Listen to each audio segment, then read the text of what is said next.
Have you ever stayed at a haunted hotel? This one is so terrifying, USA Today ranked it the third most haunted hotel in the world. And trust me, this might make you want to take the stairs. Hello? It's Emily Morgan, and she's ready to set the record straight.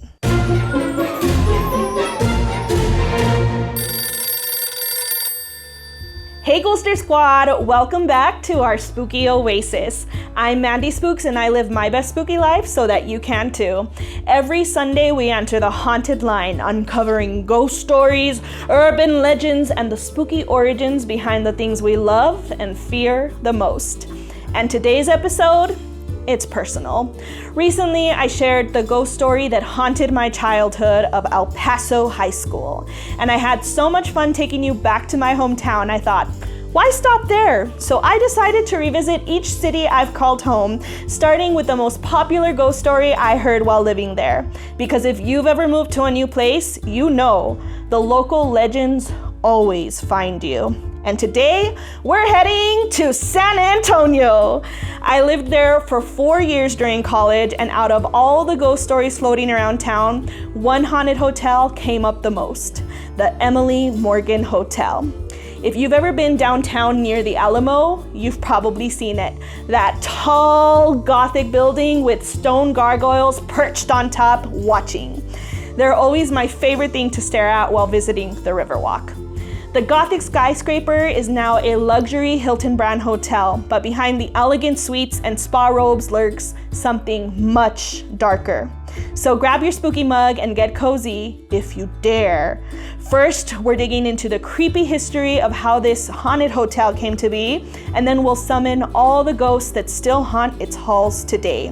Before it was the Emily Morgan Hotel, the building was known as the Medical Arts Building, a fancy way of saying hospital. Built in 1926, it was San Antonio's very first skyscraper, 13 stories tall, with dramatic Gothic revival architecture and gargoyles sculpted to depict actual medical ailments. I'm talking toothaches, stomach pain, even patients in agony. This place was spooky before it ever saw a ghost. The Medical Arts Building housed doctors' offices, a psychiatric ward, surgical floors, a full morgue, and crematorium. So yeah, the hauntings didn't come out of nowhere. Then in 1984, someone made a bold and honestly unhinged decision. They turned this former hospital, psychiatric ward, and morgue into a luxury hotel. And I have to ask, whose twisted mind thought this was a good idea? They rebranded it as the Emily Morgan Hotel, named after a Texas icon we'll talk about in just a second. But here's a fun little detail. Like many superstitious high-rises, the hotel skips the 13th floor. Instead, it jumps from 12 to 14. But that 14th floor, yeah, it's actually the 13th. And it just so happens to be one of the most haunted. So you might be thinking, okay, Mandy, but who was Emily Morgan? Patience, my little gargoyles. All right, I'll tell you. Emily D. West, known as Emily Morgan, was a free woman of color from Connecticut, and in 1836, during the Texas Revolution, she was captured by Mexican General Santa Anna. Legend says her presence, or maybe her distraction, delayed him just long enough for the Texans to win the Battle of San Jacinto in just 18 minutes. Some say she danced for him. Others claim she drugged him. But the most popular story is that the Texans struck while Emily and the general were in the middle of a heated moment. And so she became known as the Yellow Rose of Texas. So yes, the hotel's name honors a Texas legend. So now that we know that the Emily Morgan Hotel was once a hospital, psychiatric ward, and morgue, let's get into why so many people believe the spirits inside never checked out. Buckle up, ghouls, this is where it gets really haunted. Reports of paranormal activity span nearly every floor, but some stand out more than others. Let's break it down and head to the 7th floor, which was the psychiatric ward. On this floor, guests frequently report hearing blood-curdling screams, seeing figures vanish into the walls, and this floor is home to one of the most famous spirits of the Emily Morgan Hotel, a ghost bride. Nobody knows who she is or what her ties to the building are, but she is commonly seen wandering the 7th floor, screaming and crying. Some guests have spotted her in the mirror, standing right behind them in her wedding dress, and when they turn around, she snatches them. I'm just kidding. She disappears, thankfully.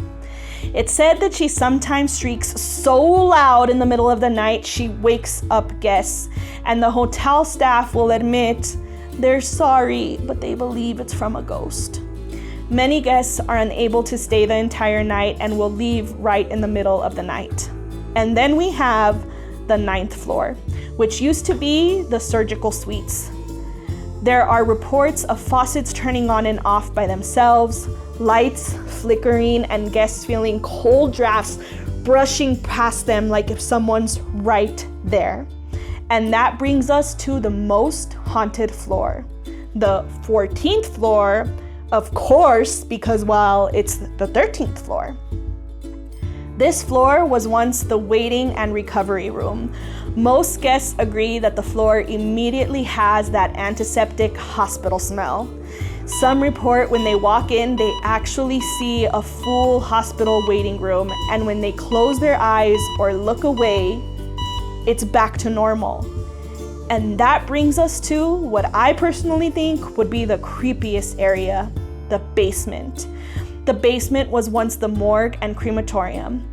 The basement is so spooky that it's now roped off from the public, and employees have reported it's their least favorite part of the hotel and dread having to go in for any of their duties, quickly rushing out as soon as possible.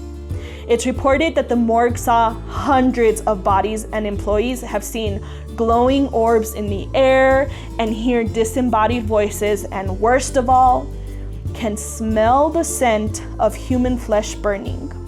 While each floor has its own distinct smell, this basement is said to be the most unbearable. And if all that wasn't enough, let's talk about the haunted elevators. Yep, I said that right. Honestly, this one would be a hard no for me. It's said that the hotel staff often receives phone calls from inside the elevators, only to discover there's no one in the elevator at the time. And even worse, these elevators seem to have a mind of their own. They'll often go past the floor number a guest requests or completely lock them up until help arrives to prompt them open. But the scariest thing is sometimes they'll take guests straight down to the basement. Maybe it's faulty wiring from a very old building, or maybe the dead want some company. Today, the Emily Morgan is a DoubleTree by Hilton with beautiful suites, city views, and even a pool. But you might want to skip it because it's rumored to be made from old medical equipment. Yeah, you heard that right. And while management doesn't exactly admit that there's paranormal activity, they don't deny it either. So if you're feeling extra brave, I dare you to request the 7th floor. But for legal reasons, I have to say, at your own risk. Don't say I didn't warn you. And don't come crying to me if the elevator takes you straight down to the morgue. If you're loving the Haunted Line and want to keep it ringing, you can support the show on Patreon. You'll get behind the scenes updates, sneak peeks at my first horror short film, and exclusive content just for my spooky crew. Join for just $3 a month at the link in the description. Let's bring these ghost stories and new horror films to life together. Let me know in the comments if you would ever stay at the Emily Morgan Hotel and if you've ever had a spooky experience at a hotel. If you love all things spooky, be sure to subscribe if you dare, because every Sunday we answer the Haunted Line and I show you how I live my best spooky life every day. Until next time, sending you ghouls and kisses. Bye!